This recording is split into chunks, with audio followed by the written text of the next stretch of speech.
there, Tricia here, mom to 4 kids. I have Cora, who is age 10, Abigail, who is age 9, and twin boys who are 5. I am new to doing this, so I hope that you'll have some grace for me. I still kind of don't know where to look, and it's a little bit awkward, but hopefully I'll get my feel for this type of thing.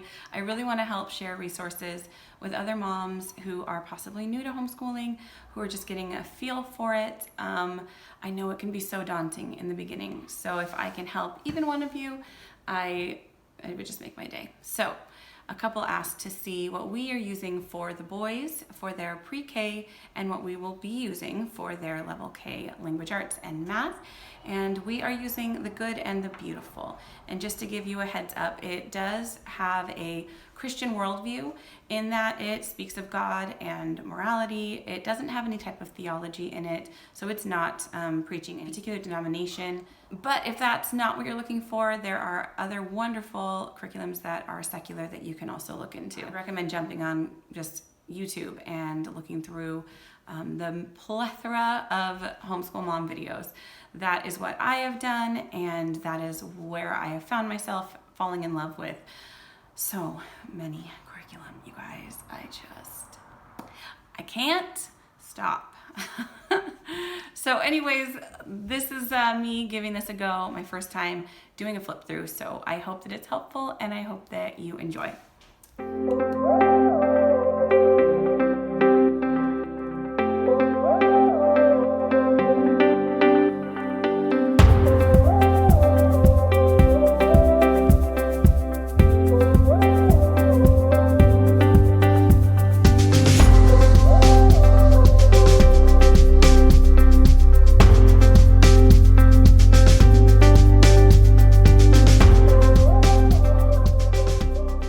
So I will start with the pre-K, which is what my boys are currently doing.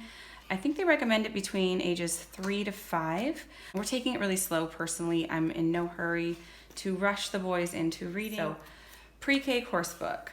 Everything with the good and the beautiful. It is very open and go. They make it very easy for you as the parent to teach, and it just walks you right through it.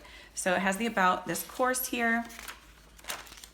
It tells you helpful hints, the activity packets that you are intended to cut out, because it includes a lot of games and activities with it. So there is a little bit of prep, but not a lot. As you open it up and go into the lessons, it tells you what you need. It tells you how to complete the lesson. It walks you through it. It even has a little verbiage that you can read to your child to actually guide them through if you'd like that. So it has, your typical tracing, recognizing uppercase and lowercase, some cutting practice. It has art studies, which I think are fun. My boys do well with it. So it tells you what to do. It tells you the game that will go along with it. Also, along with the program, you get the pre-K alphabet flip books. And basically all you need to do with that is when you're focusing on a specific letter, you just say to your child, can you find the capital V, the lowercase v, and the animal that goes with it? And so they just do that. They find da-da-da, and what starts with a V? A violin. And it's nice because the colors oftentimes will kind of coincide, so it gives them little hints if they need it. So it'll tell you when to, every lesson, what letter you're focusing on, and it'll tell you which game that you can be playing. And obviously you can do whatever you want, but this is like the fly swatter game where you say capital O and they have a fly swatter, and they slap the one that is the capital O, or whatever letter that you're calling out. And it's kind of a little race between kids. If you have more than one, it's kind of a fun little game. It also comes with letter memory that you can play in a couple different ways. You can play them with actual matching uppercase to lowercase letters, or you can just do like letters to the, like K is for kite. And this is a fun one. You hide little animals underneath the little furniture pieces, and then your children choose which letter they want to see under, and they have to say it's the capital M and what sound it makes, and then you can flip it over and they can find out if they found one of the hidden animals. A number slider, And I think would be fun is to make your own slider for anything and slide it in here. I laminated it. It did not come laminated, but again, just to last. I have been doing that with a lot of things. So I could do this with letters. I could even do this with like addition facts. I could say what's 3 plus 3 and they could be like 6. Their favorite game is the Feed the Elephants game. And it's just super cute. They pick what letter, they say the name of the letter, the sound, and then they get to feed the elephant. And I just make it silly and make him say like he's a silly elephant. He makes silly noises, and then at the end I make him throw up all the peanuts, and they just think that's hilarious. So that is that. So yeah, we're working our way through this, and really there's kind of a quick jump from pre-K to level K. Well, before I move on, there's also this little doodles and pre-writing for littles, and it's just, this is something that we use during our morning basket time when the boys are just listening to a read aloud or hanging out while we do our science lesson or our history lesson as a family, and this gives them just some more practice with their writing and their fine motor skills, and they just color and have fun with it. So that is another thing that you can have at the pre-K. All right, so moving on from pre-K, this is the level K primer. And again, this is because there's quite a jump from the pre-K into the level K book. It goes straight into sounding out, blending, and really reading within the first couple of chapters of the level K. So there were parents who were like, hey, this is moving too fast. So they came out with the level K primer course book. So it kind of bridges that gap a bit. So we will follow up our pre-K with this. It's just more practice, more tracing. I always talked about the long vowel sounds of A, the long vowel sounds of E. So you really start to learn that. And then towards the end, I would imagine, okay, so you start actually trying to read. Have the child read both sentences in the green box. I ran, a cat ran. So this is what they're wanting you to do before you even start kindergarten. So like I said, we are taking our time. Along with that comes the level K primer course, my first reading book. And it's just very simple. I dig, I sit, I zip it. I just think the pictures are adorable though. Just really cute. I fix it. Kip is a pig. So that'll be like their first gaining confidence from, hey, I'm reading, which we're already trying to sound out words with the boys. I will say when I try to get the boys to sound things out, Holden will be like, Mom, can you just read it? Even though he's capable of doing it. So if at the end of that, at the end of the K primer, you're like, hey, I still don't quite, my child's ready to move on to K, you can do this level K primer supplement. And it just, again, is more practice. It comes like that. You can throw it in a notebook because it's just a 3-hole punch. And it's just more practice about everything that they need to be doing to prepare for kindergarten. More cut and paste, more reading, some money stuff. Along with all of this, there is a bit of counting and things like that throughout all of these lessons. I'm going probably too fast, but I really don't want this video to drag on and on.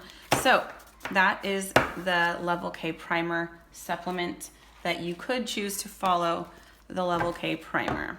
All right, so next, this is the level K course book, and it covers phonics, reading, spelling, literature, grammar, and punctuation, and art appreciation. There's even some poetry memorization and appreciation, spelling rules flashcards that you basically can just start working through with your child. It also has a handwriting, but this has more, just more practice.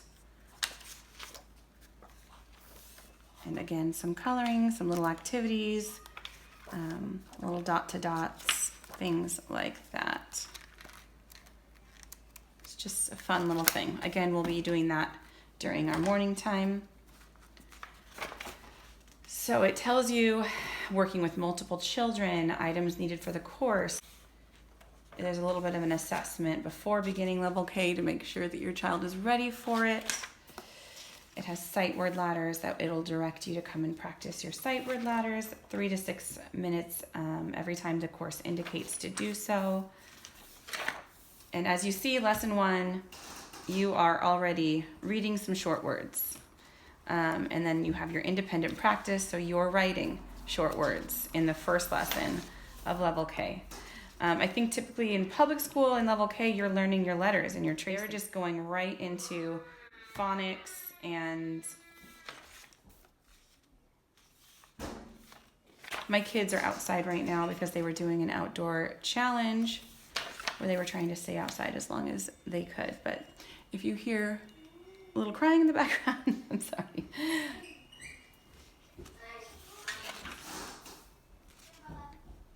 So again, lesson 8, they're already on 3-letter words. Short and long vowels. And it has, read to the child, let's review. When a vowel is long, it says its name.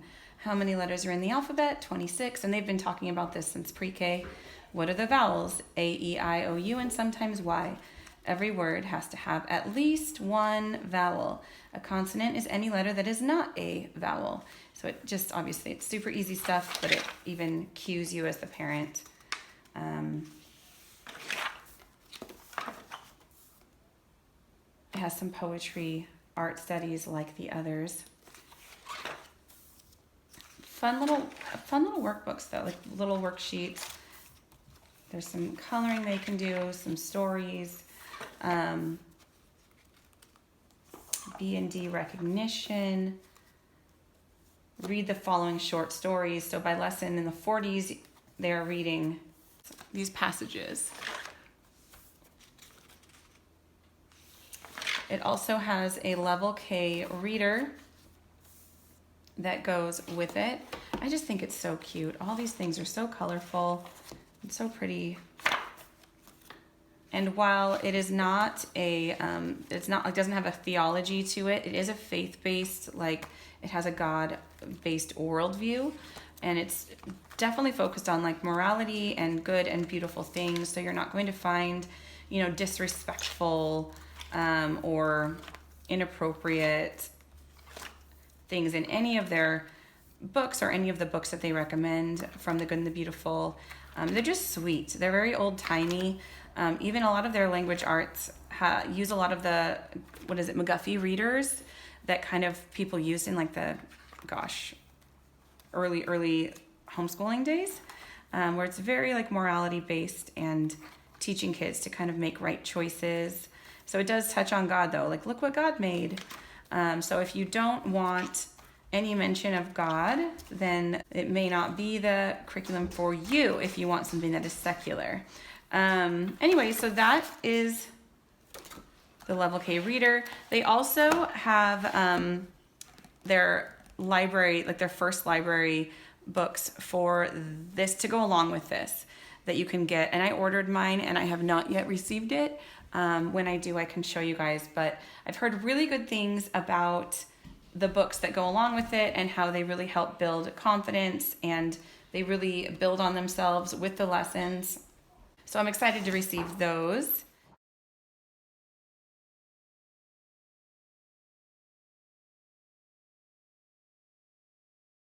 Now this one is not going to be as advanced. The level K language arts is more comparable, like I said, to first grade. This is more typical of just math for a kindergartner. So again, just really nice books though. They're very well put together. Again, it's really open and go. They tell you exactly how to do it. There's a calendar that comes with it, and so you can teach your child to be marking the day in their calendar. So they start writing the date, color the number of bees according to the numerals shown, match the number with the correct number of animals. So it's just starting out, very basic. This is cut out the scoops of ice cream found on the following page, glue them to the top of the cone as indicated by the number on the cone. So just fun little activities, but that are also reinforcing number sense, And then we have tracing of numbers, lots of counting. Color the number of vehicles on each street according to the number on the sign. I just think it's so cute. This is just a fun little maze. So every day they'll have a student worksheet that they do. This is a dot to dot. Every day they'll have a daily dose. Let's get a little deeper in here and see what we're doing. Honeycomb Lane. What's really fun about this is that it comes with a math activity box. So it's great for kids who need hands-on manipulatives to actually understand the concepts. And I think for this age, I feel like manipulatives are great just in general because they are very game oriented and you know, it just makes it fun for them. So they don't feel like, hey, I'm having to sit here and do a math worksheet. It's like we're playing games. So I will show you the activity box next. It's very cute. So they start getting into adding to practice. Let's see how much further it gets. Adding 3 numbers.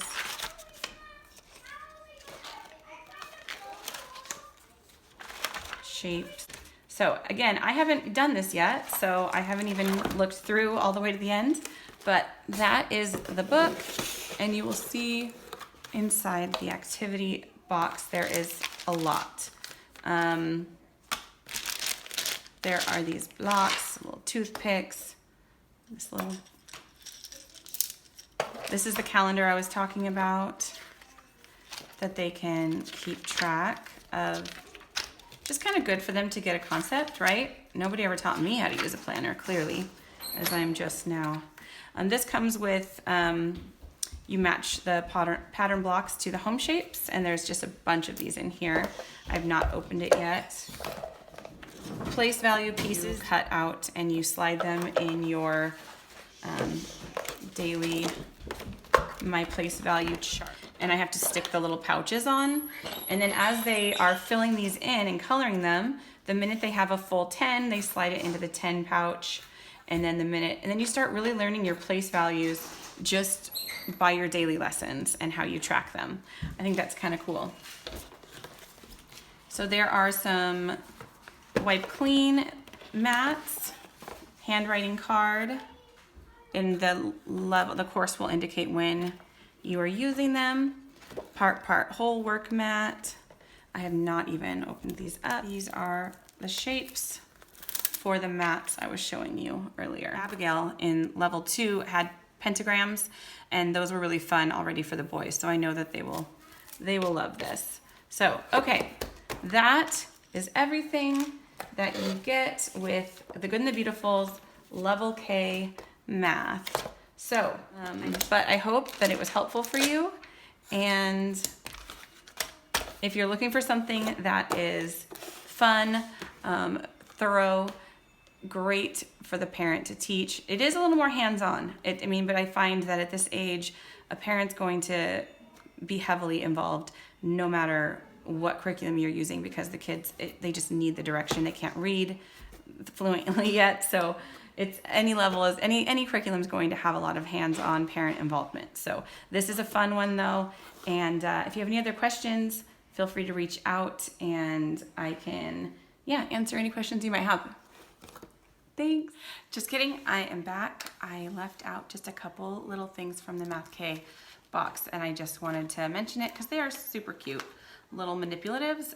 So there's little bees, little garden manipulatives, and little inchworm manipulatives, they call them. And along with those, these were not only for the shapes, because obviously these are for the shapes, all these little forms, but you have like a little honeycomb to work with your little bee manipulatives. And there's a little garden bed, little garden beds to do your little vegetable garden plant manipulatives. It's so cute, you guys. Anyways, I just wanted to mention those little bits and pieces because they are included and they're adorable. So that is all I have for you today. I hope that it was helpful. Ask anything if you have any questions. I'm gonna touch on some more fun things for the boys that I use in another video. So that'll be like their hands-on things that they use for learning letters with, wow, it's really windy outside. Sorry, I got super distracted. All right, I'm gonna go and quit talking, but I hope that was helpful. Okay, have a great day. Bye. It won't turn off. It's a click.